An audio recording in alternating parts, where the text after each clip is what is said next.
川普其实向来都是会先丢出一些，然后下一个阶段的一个东西，或者是说夸口的东西。而且他一开始以为可以就碾压式的，透过威慑你，还把哈米尼把你斩首之后，你们大概就乱成一团，你们大概就得要投降了。可没有想到，不到24小时，接班的这个3个主要的团队，马上立刻就可以把这个回击，这令人赞叹。然后川普最新的说法是，武器是无限多，伊朗不是笨蛋，所以如果你要打地面战争的话，对方如果也是很精明，像这一次我们看到反击这么厉害的话，恐怕不容易。观众朋友，今天中东情势赶快来关心到的是伊朗的飞弹，在昨天指导的是总理纳坦雅胡的办公室，今天也会来关心到包括了沙国的美国大使馆被伊朗这边的无人机给袭击起火。另外最新消息是在巴林的美军基地总指挥部也被轰。今天要来关心的是，难道以色列的铁穹失守了吗？接下来也会关心川普的地面战，他说有可能进行，那么会怎么进行？中东战争全面引爆。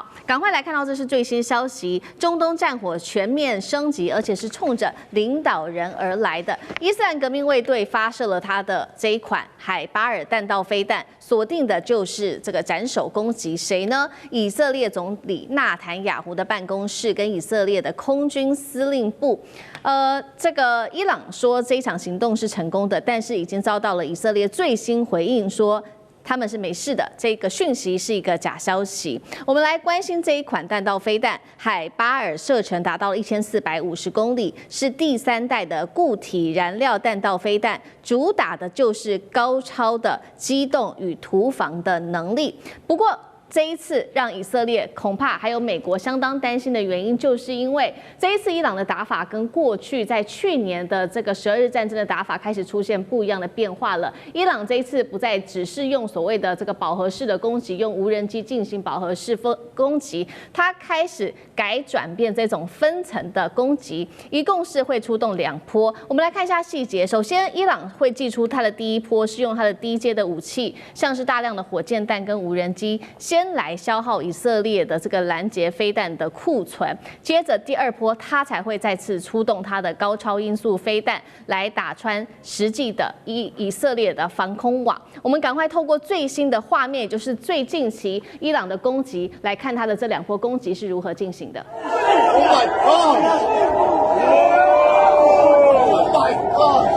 好，这个是我们看到伊朗在这几天发动的最新攻击。首先就是我们刚刚提到的第一波，它会透过这种低阶武器、大量的飞弹来进行攻击。紧接着第2波，我们才会看到一个比较快速，刚刚有画面上看到一个高超音速的飞弹，再进行第2波的攻击，成为现在伊朗的最新的打法。实际行动我们也来看到，这是伊朗发动的代号，这个叫做真实承诺4的军事行动。当时所出动的就是法塔赫高超音速飞弹，末端速度15马赫，具有机动变轨的能力，并且搭配重型的弹头跟急速杀伤模式，专门可以压制住不管是指挥系统、防空节点跟军事基地，有效的突破来自于以色列，不管是它的剑3、大卫弹弓或者是铁穹等等的反制系统。那么战火不只是在以色列而已，沙国证实了美国大使馆遭到2架无人机袭击起火之外，我们刚刚也特别提到的最新消息，巴林的美军基地总指挥部同样已经遭到了伊朗的攻击。节目一开始要特别请教大使怎么看了伊朗这一连串的攻击，包括运用它的高超音速飞弹来突防，是不是包括了这个纳坦雅胡的办公室铁穹都挡不住吗？这样子做是等于是斩首吗？以色列的防空神话有没有被打穿？大使怎么做解读？我想伊朗这一波的这个飞弹跟这个无人机攻击啊，它有2个目的，一个是当然是报复性的啊，第2个就是威慑跟吓阻性的。那么伊朗在战前，大家估计它有2000多枚这个导弹啊，这是相当大的一个数目。那它的无人机过去在这个俄乌战场上表现就非常精良哈，而且数量非常的大。那么2天以前，这个伊朗当局啊公布了一个影片，他们在地下道里面哈，一个地道里面哈，也是地下的一个大的一个基地里面啊，囤积的那个导弹跟这个无人机的数量看起来是琳琅满目啊，数量非常的庞大。所以本来有人在这个预估，就是说在去年6月的时候，美国打击伊朗的时候，已经摧毁了大部分伊朗的这个导弹的这个能力，还有它无人机的能力。那没有想到，就是说这个美国跟以色列开始对伊朗攻击以后，伊朗的反击力道啊还是这么的强大，而且呢，并没有被美国跟以色列一阵子针对伊朗的这个军事指挥机构，然后还有就是导弹能力以及它的这个通讯系统的上千次的轰炸还是没有削弱这个伊朗这方面的能力。那整个说起来，稍微盘点一下，过去几天伊朗对于8个它邻近还有呢就是有美军基地的这些国家都发动了这个飞弹、导弹，还有这个无人机的攻击，有4个国家都造成了实际的损害。那么像这个比较这个国际怎么讲呢？比较注目的谁说？像杜拜，那很多地方都怎么讲？包括民用的设施都被炸坏了。那么这个造成现在像这个杜拜他们这个航空还有对外的交通一片大乱。那最近刚刚还恢复。那其他的话也比较这些具体的以色列的，那也证实了有好几个地方，包括特拉维夫，包括海法榜都被以色列的都被伊朗的飞弹所击中。那前天伊朗就基本上呢，他们大概新的领袖3月1号一上任以后呢，他们有新的决定。一个新的决定，最重要一点就是不再跟美国跟以色列，尤其是美国进行外交谈判，那也就是完全切断双方的，那就展现了他战斗的决心接着他就指定说，我要打这个以色列总理的这个官邸，还有以色列的空军总部。那当然这个打击的情况的话，那当然现在不得而知不是很清楚，各种传言我想现在开始，美国跟以色列会封锁消息，因为这个东西，你的飞弹跟你的这个无人机是不是打出了结果的话，对方被打的人他基本上他都不吭气的，他不会让你知道你打击的成果怎么样。所以呢，可是呢，就过去还有最近这几天那么伊朗的导弹，尤其是这个叫法赫德2，这个在过去时候，那么就证明了它的精准度是很高的，射程很远的。我记得2年以前那个时候，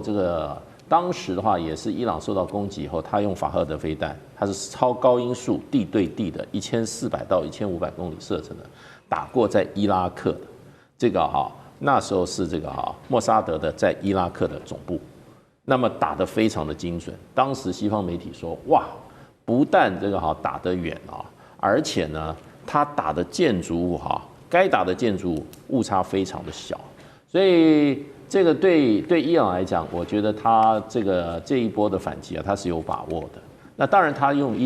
他的战术，他的战术一定是无人机、一般的导弹跟超高音速导弹这种交互使用。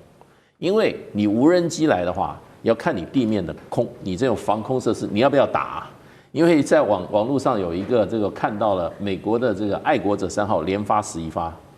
，11发人家算一下3000万美金就没了。那他这打什么呢？对不对？你是打法赫德2呢，还是打一般的导弹？还是打无人机？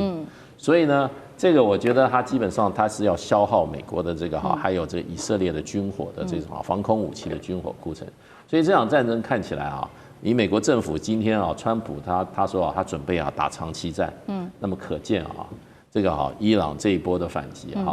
那逼着美国他必须再用另一波的攻击来压制。好，所以我们看到这一次的美以之间的战争，伊朗的打法已经开始有所改变了。从过去他做的透过这个导弹跟无人机进行的饱和攻击，现在转为是这种比较消耗战的方式。刚刚也特别提到了2个层次，先透过这种比较低价的导弹去做攻击，接下来再祭出它的超高音速无人机。那在这样子的情况下，昨天包括了他说他打到了这个纳坦雅胡他的办公室，虽然纳坦雅胡这边方面说是假消息，但是铁穹神话到底有没有被打破？干哥又怎么看？海巴尔飞弹我们就可以。你看到上面的它的数据说它是第3代的固体燃料飞弹，那它前一代、第2代是什么？就是飞毛腿，大家都比较耳熟能详的东西。飞毛腿。那这就是一般就是苏联制的那种战术的地对地飞弹改良而来的，变成海巴尔。但海巴尔比较容易受到这个干扰，所以说你说他这一次斩首以色列总理尼坦雅胡这件事情到底可不可信？我觉得不管是伊朗或以色列，他都不会告诉你实情的。那但是因为以色列总理办公室他特别有发声明说，总理好好的，所以我们暂且还是相信说，这些飞弹可能没有击中目标等等。但是不要忘记了，像这样子的飞弹，伊朗非常多，所以这次打不中，我下次还可以再打你。倒是现在我们要讲的法塔赫，法塔赫就比较神秘了，因为法塔赫真正击中了苏艾巴港。苏艾巴港在哪里？在科威特。科威特苏艾巴港的一个美军的军事前线基地。好，我就坦白告诉你好了，这是美军中央司令部的前线办公室，就设在那边。一排，他们是用什么方式呢？因为像这种前线办公室的话，他们没有固定的建筑物，它是一排的货柜车在那边，你看起来像货柜，里面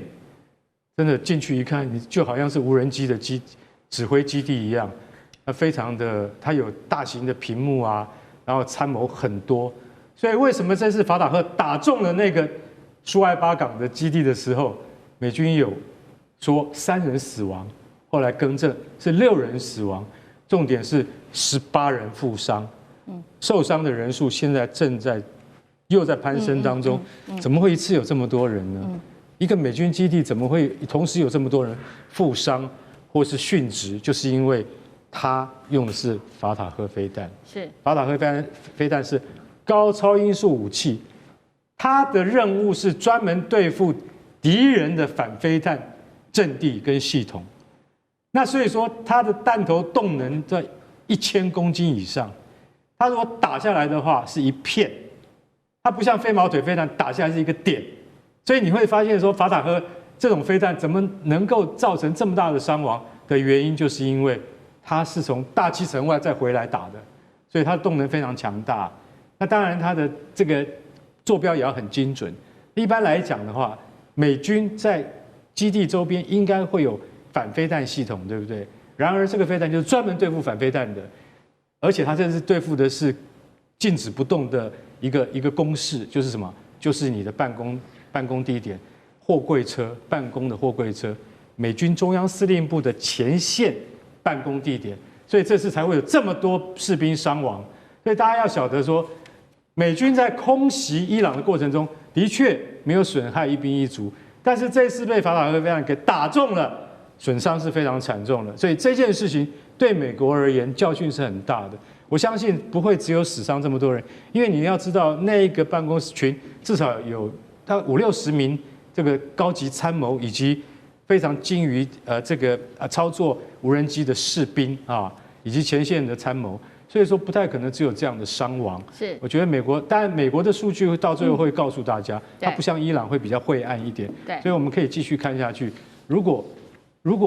伊朗有更多这种飞弹的话，那恐怕精准打击的效果会更好。不过专家的猜测跟理解是，法塔赫飞弹的数量不够，不然的话早就拿出来用了。这样。好，那现在美方面对还有以色列面对来自于伊朗的压力，不管是导弹或者是它的无人机，甚至有没有排除这高超音速导弹，都还要持续的做关注。不过呢，美方现在持续的针对伊朗在做极限的施压。川普最新回应了，他说呢，最猛烈的打击到现在还没有展开，他要注意的是下一阶段，他说会更严厉，不排除川普说了会派遣地面部队。一位美国的高级官员也说了，接下来的24个小时之内，美军会大幅加强攻势。国务院最新已经要求14个中东国家的美国公民都尽快的撤离。那么，伊朗先前曾经宣称在科威特上空击落3架 F-15的美军战机，那美方已经站出来澄清了，他说这只是友军的误击。不管怎么样，现在可以看出来，美伊战争他们的这个战争的风险持续的升高当中。川普说的不排除地面战，有没有可能真的进行？如果真的发生的话，中东会不会引来全面战争？上次哥又怎么看？眼前川普最大的这个有个新的考验哈，就是他等于对伊朗开火，或包括特别把哈米尼打死啊，这个斩首，他现在必须要提交给国会。也就是说，最后国与国之间如果真的要战争的话，美国国会得要通过。所以现在川普已经正式提出来，那美国国会会通过吗？会不会像关税战那样子？其实还是这个关税的权跟现在这个开战的权，其实还是国会的哈。总统可以决定没有错，但是国会得要同意，这是眼前的一个很大的一个关键。但是都知道，川普其实向来都是会先丢出一些英文叫 future vision， 然后下一个阶段的一个东西，或者是说夸口的东西。我们知道，其实在川普在打的时候，刚把哈米尼弄死的时候呢，斩首行动完之后，他立刻说：“哎，这个伊朗这个地方，他有3个可以接班人，然后他再看哪一个可以跟他来谈。”所以他就立刻说3道4，可是事实上最后证明根本没有人要跟他谈，而且他一开始以为可以就碾压式的透过威慑你，还把你哈米尼把你斩首之后，你们大概就乱成一团，你们大概就得要投降了。可没有想到，不到24小时，接班的这个3个主要的团队，马上立刻就可以把这个回击。这令人赞叹，现在全世界都知道，也不是乱打，而且还包括周边的胡塞组织啊，包括的真主党。其实现在特别是在整个以色列的各大城市的上空，不只是只有伊朗的这些火箭弹，跟包括他们的导弹，其实还有其他的这个搭配的一起穆斯林兄弟在攻击。但我们刚刚讲，除了他第一个部分他夸口说要跟我谈，第二个这个最新夸口就是有关于地面部队这件事情。当然，现在最新还有第3个夸口是什么？他说武器，因为如果你要打地面部队，你要先算你有多少武器吧。除了飞弹之外，然后川普最新的说法是武器是无限多，他现在是这样夸口说，特别是中高型的部分武器绝对没有问题哈。所以这些夸口本身都看得到，川普其实是商人，所以他很多东西的放话的东西，这就像是他会投射下一个他具体的目标，所以他描述这个东西，但是虚实其实不见得，他都是先画给，然后之后再来调整。要知道，如果真的打到地面战，很恐怖啊！这不要说是国会同不同意，乃至于他自己本身就要真正进入实质的衡量。对，要知道3个角度：第一，美国永远都在打代理人战争。整件这件事情其实是以色列的问题，他只是聊得太前面了，所以你说他会真正的投入到地面战争吗？要知道，大家一定要了解一下伊朗的地形哦。伊朗其实是在中亚中间，才隔着所谓波斯湾的部分，我们所谓中东地区。大范围的中东地区当然包括伊朗，可是你就地理位置来说，其实伊朗其实更靠近中亚，跟旁边的这个伊拉克跟那个印度是很靠近的了哈，是更靠近我们这里，所以他现在打这个以色列是要跨过去打。他最近攻击那么多，其实穆斯林其他包括沙特等等这些国家，就是因为他的同一个方向，他并不是往右打、前后打。很多人其实没有搞清楚伊朗的地理位置，也就是说，地面战争这件事情，美国要怎么样过去？他要怎么样去打地面？难道这些其他穆斯林的，包括沙特，跟他一起打伊朗吗？所以地面战这里还要牵涉到整个支援的问题。要知道，这伊朗不是笨蛋，他现在马上就把一些海港当中美国的这一些航空母舰的补给的地方也都打烂了哈。所以伊朗真的不是笨蛋哈。再加上刚刚讲，伊朗不是笨蛋，所以如果你要打地面战争的话，对方如果也是很精明，像这一次我们看到反击这么厉害的话，恐怕不容易吧。好，所以观众朋友，今天节目一开始要带观众朋友来特别关心到的是中东情势了。现在仍然是战事一触即发吗？我们今天要来特别关心到的是以色列除了密谈川普之外，在美国方面，现在双航母接下来就会集结了，中东火药味逼近临界点。今天会一起来做关心3个火线话题。今天我们请来宾特别帮我们做解答。首先就是纳坦雅胡跟川普了，他们秘密的2个人私底下谈了3个小时，这当中纳坦雅胡要求川普对伊朗的态度要更强硬，川普则是警告说，现在的局势其实非常严重，如果美国跟伊朗的谈判破局的话，我们接下来要来特别关注的是以色列总理纳坦雅胡会不会自己去打伊朗呢？这是第一个问题。接下来我们也会特别来关心到的，川普说的，除了林肯号之外，接下来布希号也会一起移向中东，双航母会在中东会师，那么携带60到75 45架的战机，空中战力预估会翻倍，攻击规模有多惊人，战力如何？等一下我们可以一起来做评估。最后今天也会一起来关心到是川普在这当中秘密提供了6000台的星链给伊朗，说给的就是当地内部的意见人士，背后是要延续美国进攻伊朗的正当性，还是补救在1月份对于整个伊朗情势没有提供及时的援助的失误来做补救吗？今天就这些议题，我们都会一起来做关心。刚刚讲的川普跟以色列总理纳坦雅胡这一次会面的地点，其实就是在白宫，时间是在2月11号。在这一天，他们密谈的时间高达了3个小时，而且比较特别的是，我们观察到了他们这次的见面其实异常的低调哦，包括了说在媒体要做拍摄的时候被发现，纳坦雅胡甚至在密会结束之后是走侧门的，避开媒体，默默的离开。会中根据了解啊，这个以色列方面要求这个美国对伊朗要更强硬，但是川普并没有答应纳坦雅胡。川普只说他希望跟伊朗达成反核协议，他也说了，美国必须跟伊朗达成协议，否则接下来局势会变得非常的严重。这句话又是什么意思？等一下我们会一起的来做解读。节目一开始特别请教厉将军了，这一场美国跟这个纳坦雅胡密谈了3个小时，难道是在谈美伊的核谈判破局之后要进攻伊朗的计划吗？会不会接下来纳坦雅胡他要强出头来打伊朗？美国根本拦不住他，会是这样吗？厉将军怎么看？我觉得这次美伊第一轮的会谈来讲的话，我们可以看到谈判内容大概美国要求伊朗的不外有3件事情。第一个就是叫伊朗来讲的话，他要取消他的核武的这种设施跟研发哈。那第二个来讲的话，他限制他这个导弹的数量。第三个就是伊朗不可以再对他周边的这些小弟哈，就是胡塞啦、哈马斯啦、黎巴嫩真主党哈，提供这个继续提供这些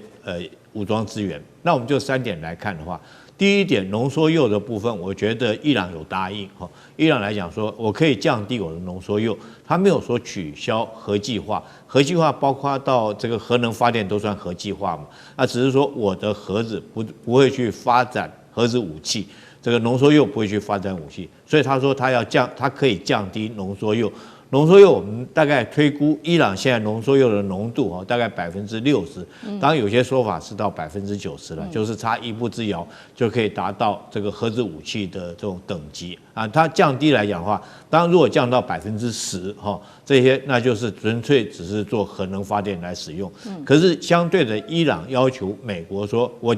我降低我的浓缩铀的比例，那你美国必须要取消对我的这种经济上面的制裁，这是第一点。我觉得双方在这方面有取得共识。那第二点来讲的话，第二点就是要对伊朗限制它的核导弹。我觉得这个方面来讲，伊朗不太容易可以达成协议的，伊朗也不太容易答应，因为伊朗现在自保的武器就是这一些所谓的战略导弹跟它的无人机它号称它的导弹射程可以到2000公里，然后数量有到2-3千枚那么多，甚至于它也展示了它5座的地下的这种导弹库，也展示给媒体去拍摄跟参观，还有无人机。那这些是它可以攻击以色列或者是美军在中东地区的这种基地的设施可以对他们实施攻击，所以我认为这些导弹对伊朗来讲是保命的东西，所以他也不会轻易的就答应，甚至我认为要答应的可能性是不高那第三个，对于周边的组织伊朗取消对他们的支持，我觉得伊朗现在以他现在经济状况，可能不太容易对周边这些在提供经济上或者是武装上的支持是不太可能的，尤其像叙利亚已经倒台了嘛，这个那另外来讲的话，黎巴嫩真主党大概也被打残了，哈马斯在这边也奄奄一息，其实因为距离太远，功能也不大。但是我们反过来看以色列来讲的话，现在对以色列最大的威胁，除了说是核武之外，核武平常讲。这个伊朗现在还没有做出来，但是对以色列威胁最大的，对它生存威胁最大的就是这些的导弹因为从去年的6月份战争，我们就看出来，以色列到后来来讲的话，它的拦截导弹库存量已经很明显的降低，它的拦截率也慢慢减低到50%以下所以伊朗如果说现在保有这个战略导弹，对以色列这种国土战略纵深狭小，然后土地面积不足的国家来讲的话，对它生存确实是很大一个威胁。所以我觉得关键在这一点。那现在纳坦雅胡很明显的，他要拖着美国下水，借着美国的这种布希跟林肯号2艘的航母战斗群，具有庞大的攻击力，包括除了战机之外，也有这个在约旦的这个 F-15E 战机，还有各型的这个战斧型巡弋导弹，来对伊朗发动所谓攻击，一举摧毁掉它的这种导弹设施跟核能设施，然后采取它抢手段。目的在保有以色列自己后续的生存能力。可是我们现在在看就美国川普立场来讲的话，他可能不太愿意开启这场战争，因为他如果说没有把握一次发动攻击，全部将你这些核导弹、将你这些这个导弹设施全部一次全部摧毁掉的话，那它极可能面临残存的导弹继续可以对你美国这个所谓基地攻击。我想这是美国自己所不愿意承受的。那他目前我不认为他也有这个把握可以一次将伊朗的所有导弹设施一举全部歼灭掉。所以我觉得这次以色列来讲，纳坦雅胡很明显的想要说服川普，可是我觉得川普来讲没有那么容易被说服。虽然说我们看到有2艘航母战斗群可能驶向波斯湾地区，可是我觉得川普这个时候的作用是在想要借着武力来威慑伊朗能够答应。可是在这方面来讲，我觉得伊朗这个要他在导弹方面，浓缩铀他可以答应了，已经答应了。可是，在导弹方面要他缩减财政数量，我觉得这点伊朗可能不是那么容易就能够听美国的。那美国要攻击，他也一定会投鼠忌器。所以我现在觉得关键问题卡在这个地方。那看后续来讲的话，会有什么样的发展？好，以色列总理纳坦雅胡想要把美国一起拖下水，那美国方面现在就要等川普会不会点头。但是不管怎么样，现在结果就是军事武器是全部先把它一系列的都拿出来。那刚刚将军也特别提到了嘛，2艘航母，我们也带观众朋友来稍微了解一下细节。目前伊朗外海的话是林肯号的战斗群已经就位。那华尔街日报说的五角大厦正在派的是布希号打击群会到中东，根据媒体这边的说法，大约是1到2周就可以到达中东了。那么现在除了航母之外，战机的部分也持续来做关心。布希号会搭载60到75架的军机，这当中也包括了有 FA-18超级大黄蜂战斗攻击机、咆哮者电战机，还有高级鹰眼空中预警机跟海鹰直升机等等。将军刚刚也特别提到的 F-15E 战机也已经准备好了。那么如果林肯号再加上布希号一起做汇合的话，对于美国中东的战力会有多大的提升？军事规模上来说，可以发动什么样子的战争？那张将军又怎么看？我认为这一次等到这个新的就是布希号航母就位，我认为美国就会动手。最主要是谁呢？纳坦雅胡，因为纳坦雅胡是主战。现在呢，川普他做了摇摆，但纳坦雅胡已经去了到了白宫跟川普见面，这是川普上任第7次，也就是说，全世界的元首里面到美国访问最多的就是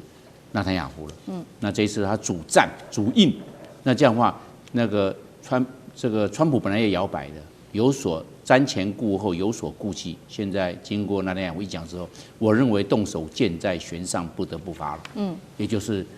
中东的情势，我认为会紧张。然后怎么样呢？我们来看整个态势，因为2个航母打击群，不管是林肯号航母打击群岛也好，还有布希号航母打，这个2个互成战略犄角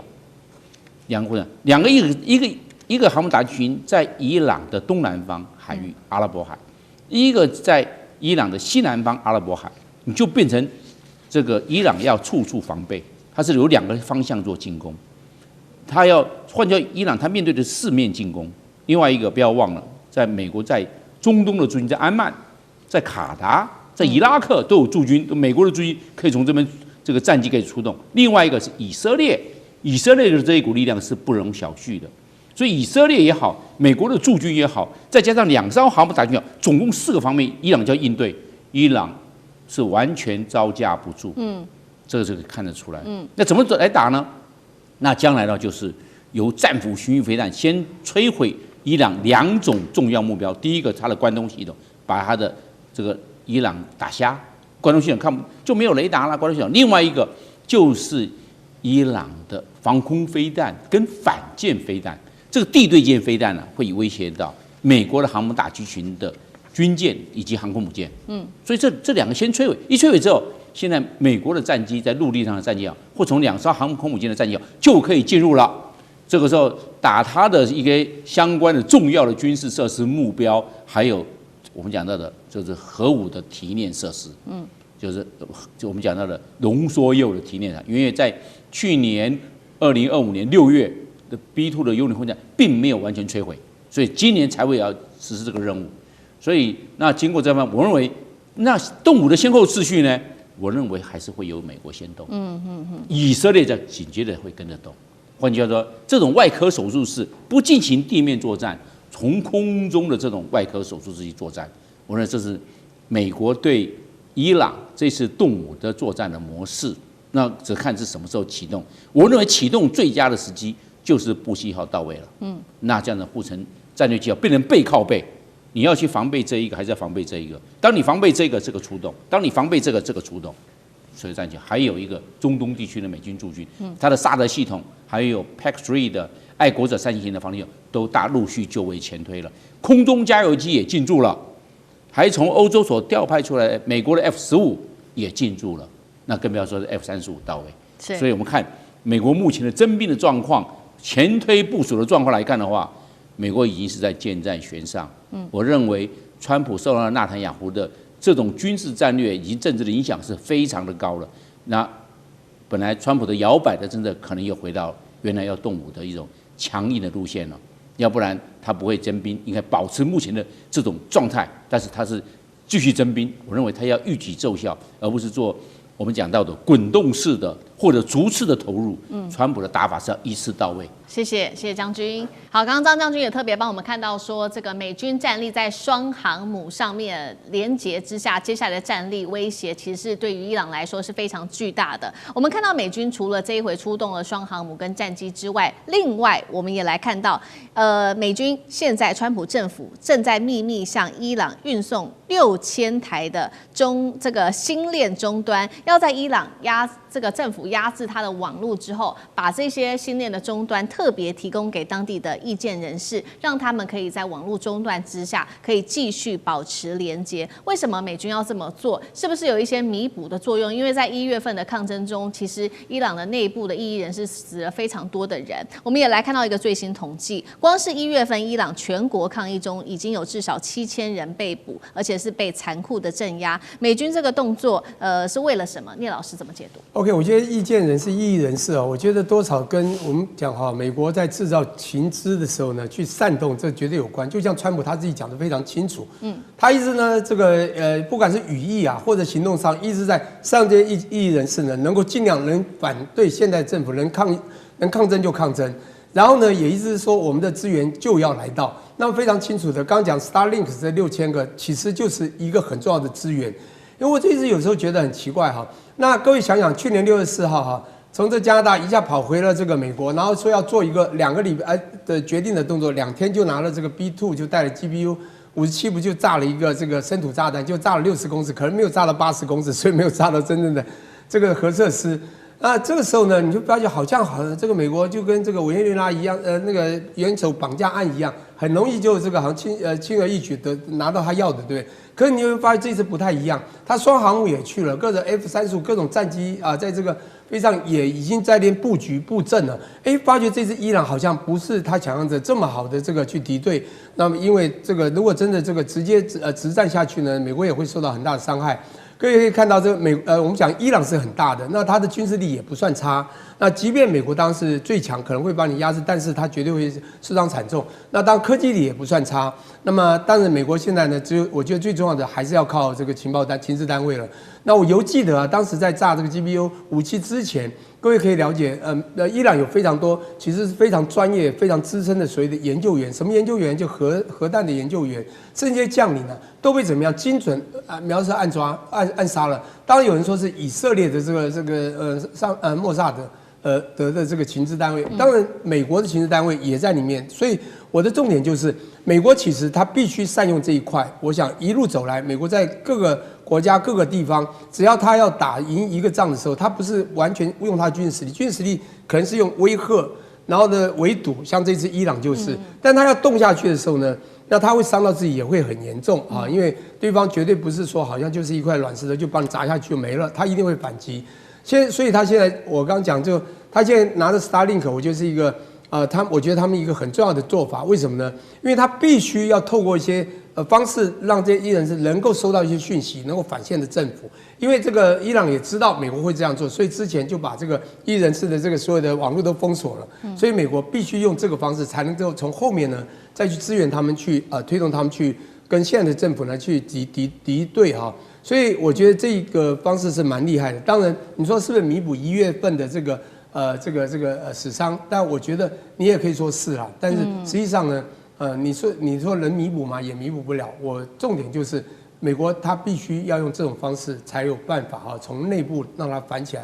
最重要就是它必须要支持它敌人的敌人，用他敌人的敌人来攻击他的敌人。我觉得这是美国现在的想法。好，观众朋友，今天节目一开始，我们赶快来关心到中东。现在伊朗开枪，美军啊，你再敢进攻的话，我们就会酿成一种重大的灾害，会造成4000人死亡。另外，我们会看到各种的武器寄出来了，不管是核设施、美国的航母、伊朗的水雷，全部端上桌。美伊战争进入倒数了吗？今天一起来做关心3个火线话题。今天我们会请来宾来帮我们做解答。先来看到是美军他的这个伊朗说他已经取得美军他的钻地的炸弹的残骸，并且他可以针对这一种钻地炸弹来进行逆向工程，会成功吗？如果真的成功的话，美国未来还能够成功打击伊朗的核设施吗？第二件事情来看到是伊朗直接呛美军了，说你再对我们进行攻击的话，会对你们造成数千人伤亡的惨剧。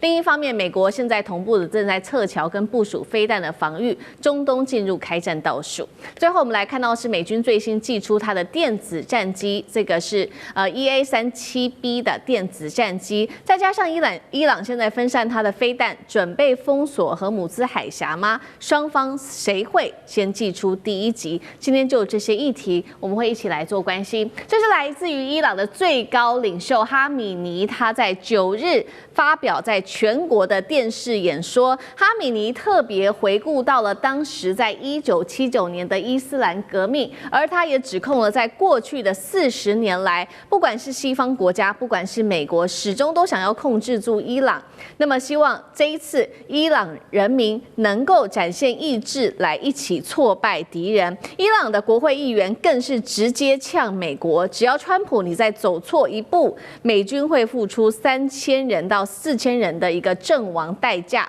政治讯号已经寄出了，伊朗上面的军事准备也已经列出来了。不管是刚刚特别提到的钻地炸弹，也就是去年美军他寄出针对伊朗的核设施寄出的这个钻地炸弹，现在说呢还有一些核设施没有被完全的引爆，有一些残骸，伊朗可以取得这些残骸，并且进行逆向工程吗？另外就是在军事上面，伊朗现在对外公开了这一款我们在照片上看到的远程的导引海上水雷装备，号称能够呢对这些大型的军舰造成致命的威胁。特别重要的目标之一就是美国的林肯号航母。以色列的情报单位更是担心伊朗的飞弹哦，特别指出说，伊朗现在把它的部分的飞弹都已经移到东部或者是山区部分来做分散部署。如果说以色列或美国没有办法先发制的话，那么他认为伊朗的库存导弹可能会恢复到2000枚，也就是回到跟去年遭到攻击前的战力规模是非常强大的。所以节目一开始，我们先特别请教华干哥怎么看刚刚特别提到的这个钻地炸弹，伊朗如果进行所谓的逆向工程，那接下来美国对于伊朗它的核设施攻击还具有威胁力吗？就另外就是刚刚特别提到的这一款这个水雷，伊朗它寄出了这一款水雷，能够封锁荷姆兹海峡，飞弹的话能够报复美军的中东基地吗？那么美军承受得住吗？干哥怎么看？好 ，OK， 好，我们要特别要解释一下 GBU-57啊，巨型钻地弹，大家都知道，在去年6月的时候，由美国的 B-2 轰炸机携带，然后大家要知道这一种这个钻地弹，它重达14吨级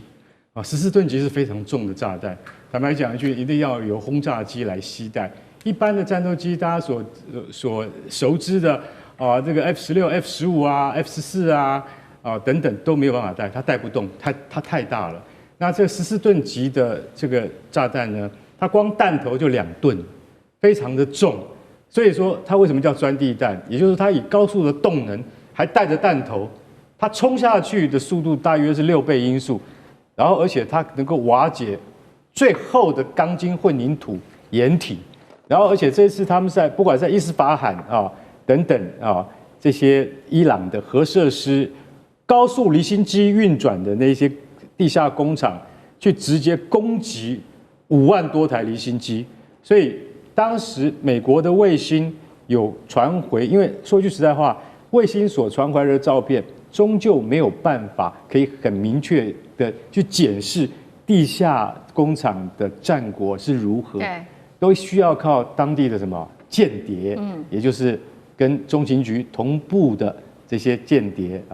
所以这些间谍当然他们都是伊朗当地人，传回来的结果就是有一些传闻说 GBU-57有部分的那个弹药是没有引爆的，也就是说，其实不可能有部分，就是1枚没有引爆1整枚没有引爆。可是现在我们再来讲重点说，它可不可能可以成为逆向工程的工具？其实我今天说一句实在话 ，GBU-57它还是传统炸弹，也就是说它没有任何的太高深的技术机密可言。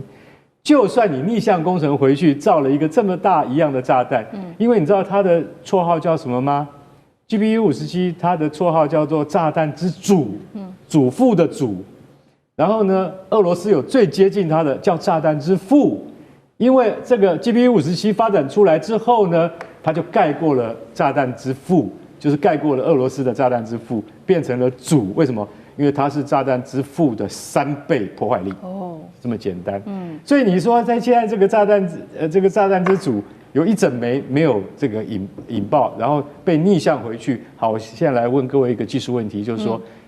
你要逆向回去之后，然后用什么来携带它？回到我刚刚所讲的，它有投射工具，对，你要有东西来带它，你要有那么大的轰炸机来带它，战斗机带不动，而伊朗没有。全世界都没有办法携带这种炸弹，除了俄罗斯跟美国这2个国家以外，我们大陆的轰6是一样带不动的。为什么？太大颗了。所以很明显的，你去逆向工程回去是没有意义的。好，我现在简单解释一下 ，GBU-57它是没有办法这个简单这个逆向回去。然后还有一个是叫伊朗远程导引海上水雷，这个是要对付谁？对付林肯号航空母舰。通常这一枚水雷如果布放在荷姆兹海峡的正确的地点的话，可以把林肯号的那个船底炸出一个大洞。炸不成，但是会使它完全丧失行动力。只要达到完全让它丧失行动力跟作战能力的话，目的就完成了。但是问题是，像这样子的这个武器也是一样，需要有人操控。它不是无人机，它也不是无人艇。那你伊朗革命卫队海军要派人去在旁边顾着它，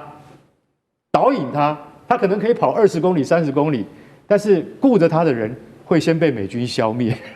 所以这就是一个最大的问题。就远程导引水雷，就有点像美国的那个智慧型水雷是一样的东西，但是伊朗它又有它自己的技术去发展出可以布放得更遥远，让这个如果说你林肯号不小心进到荷姆兹海峡，触及了这枚水雷被引爆的话，它就丧失了行动力。所以如果开战的话，伊朗一定会布放很多这种水雷。美国也不是傻瓜，他会现在在收集很多情报，所以这一出海上的对峙很值得继续看下去。好，现在看起来对于美国来说，伊朗的水雷可能就具备有一定的威慑力。那同样的问题，像介大使又怎么看？其实荷姆兹海峡的会不会被封锁啊？这个是各界都在密切关注，而且在分析它的利弊。那么基本上，如果荷姆兹海峡因为战争关系被封锁啊，事实上它是一个双输也是多输的局面。美国也输，伊朗也输。那接着呢，沙特、阿联酋、伊拉克、卡达尔、科威特这些石油透过这个荷姆兹海峡输出的国家也都输。对。那这里面可能输的最多是伊朗本身，因为伊朗本身80%的石油要靠荷姆兹海峡输出，还有中国大陆的石油，40%从这里出。那这个多出甚至还包括全世界国家，为什么？因为这里每天通过的石油的量是全球的供应量的20%到30%，所以所有专家的估计就是说，荷尔木兹海峡如果被封锁，这个国际的油价会在很短一段时间就骤升到150到200美元一桶，那是现在的几乎是2倍，所以这个是牵一发动全身的非常非常严重的事情。所以呢，因为伊朗本身也是输家，所以呢，这个会不会真正造成伊朗真正全面的这个封锁？这个是可能性是不太高。不过，这种所谓中间做法，而不是全面性的做法，中间性做法或者说是战术性的做法，还是很可能发生。就是怎么样？就是骚扰，就是什么呢？就是没收1-2艘船，或者造成一些军事的紧张，可是不是全面封锁跟全面开打，这样一样会造成一些军事上或政治上效果，因为它会立刻造成怎么样？这个荷尔木斯海峡的这个海运的这个保险费会立刻提高，这个提高以后，我就说就多输了。沙特、阿联酋、伊拉克、卡达、科威特就会出来施压了。他们就会真正的，包括中国大陆，就会真正的会插手这件事情。那插手是什么呢？就是斡旋，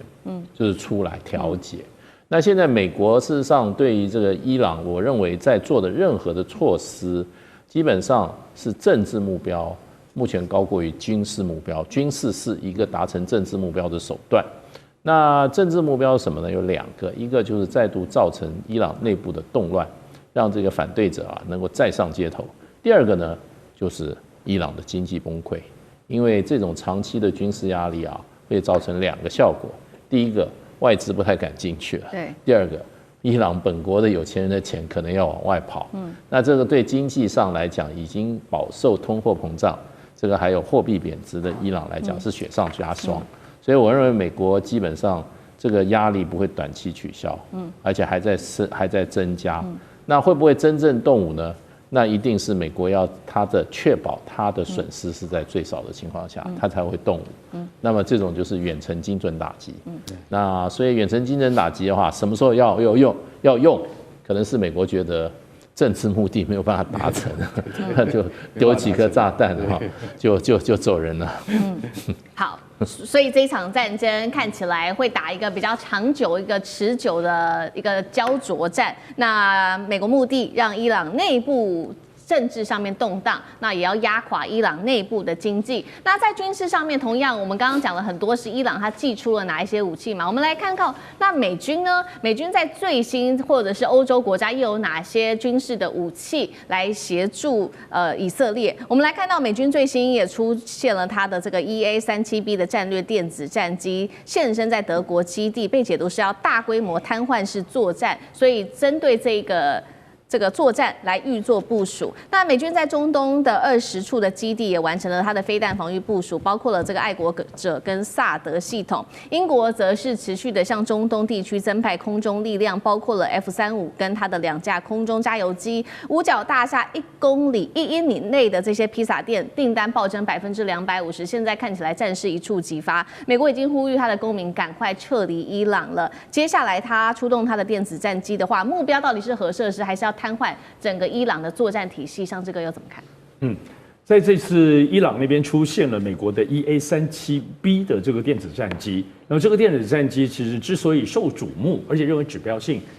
主要是因为先前委内瑞拉在当时攻打的时候，为什么全部都失效？大家就怀疑有可能是这个 EA-37B。它的这个电子战机当中发挥了它的最高作用，瘫痪了所有的指挥包括雷达灯各方面的系统当然美国没有证实，所以这次出来的时候看起来又是可能这个拿出这个厉害的武器。要知道 EA-37B 它其实在美国现在空军当中是非常非常先进的，2023年交第一架，2024年第2架。它呢算是美国现在在整个建军状况也比较特殊的。怎么说呢？因为美国过去所有的他们最新的东西都自己重做，但是呢，这种电子战机它是改装的，它是把现在全世界有钱人坐的私人飞机的湾流 G550的商务机来改，里面再放入了所有这些电子设备。那它具备了整个可以说最新长程全频段的，所以里面究竟有些什么样的厉害的机器，其实外界都没有办法完全掌握，只知道说一旦它真正的发挥作用的时候，它的电磁干扰能力是可以把所有的指挥、通信，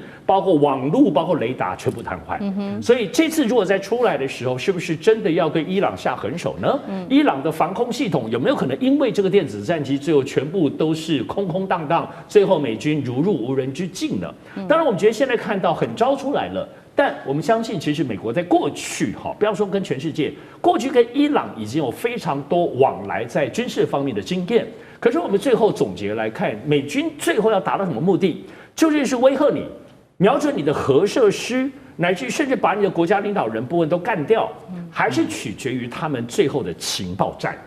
对于伊朗本身的情报战，因为有以色列包括美国自己的掌握，但是即使有一个最深远的目标，比如说就把他们整个家族都给扫荡完，把你核设施都破坏完，比如说这最极端的哈。但是在关键时刻之后，人家躲起来还是要修正。情报战通常有一个目标，但是能够达到什么样的地步，还要就实际的状况。不过我觉得现在对于川普在主导这件事情不太一样的，跟拜登过去民主党不一样，主要是过去是一个政治效应、政治决定的那个东西主导战争，但是现在川普有一些东西思考，怎么说呢？他比较像商人。